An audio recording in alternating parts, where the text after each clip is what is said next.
Jedenácty gól v sezóne pre Lendinga Saňu. Z ničoho nič hostia udreli. K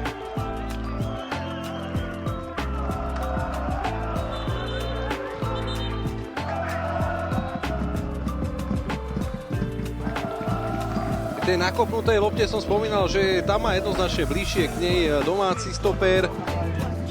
Nevyzeralo to nebezpečne, ale Činger si skomplikoval život. No a doslova namazal Saňovi na vyrovnávajúci zásah.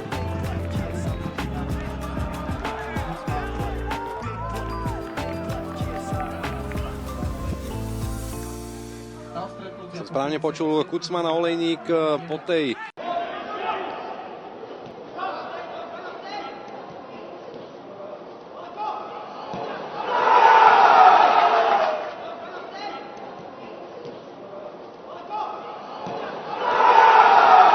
defenzíva Tatrana Prešov, rozbehnutý Fadaero.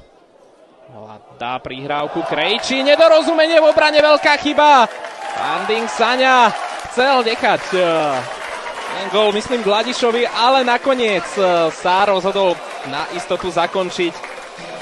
No a zaknihoval dnes tak svoj druhý gól v dnešnom stretnutí. Tatran Prešov navyšuje na 3-0. Gaško Castellano. No a možnosť na rýchly protiútok. To je Tatran Prešov, David Fadaero. Ten je technicky vybavený. Vie aj nepríjemne zakončiť teraz, ale nachádza v pokutovom území Landinga Saňu. No a nakoniec to teda bude otvorenie. Skóre pred Tatran Prešov ešte v rámci prvého polčasu. Bol kadlec, ale lopta je ešte na kopačkách. Artura Leňányho, ktorý to skvele posadil na hlavu Lendinga Saňu a ten ukazuje Marekovi Petrušovi, že v ďalšom kole chce byť v základe. Rio Zlaté Moravce, Tatran Prešov v 84. minúte 2-2.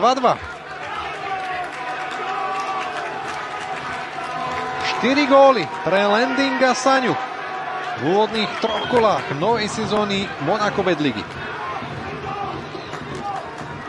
Defenzíva Zlatých Moraviec nedokázala odolať. Tu ešte raz to kadlecové odhlavičkovanie, ale presne na nohu Artura Leňányho.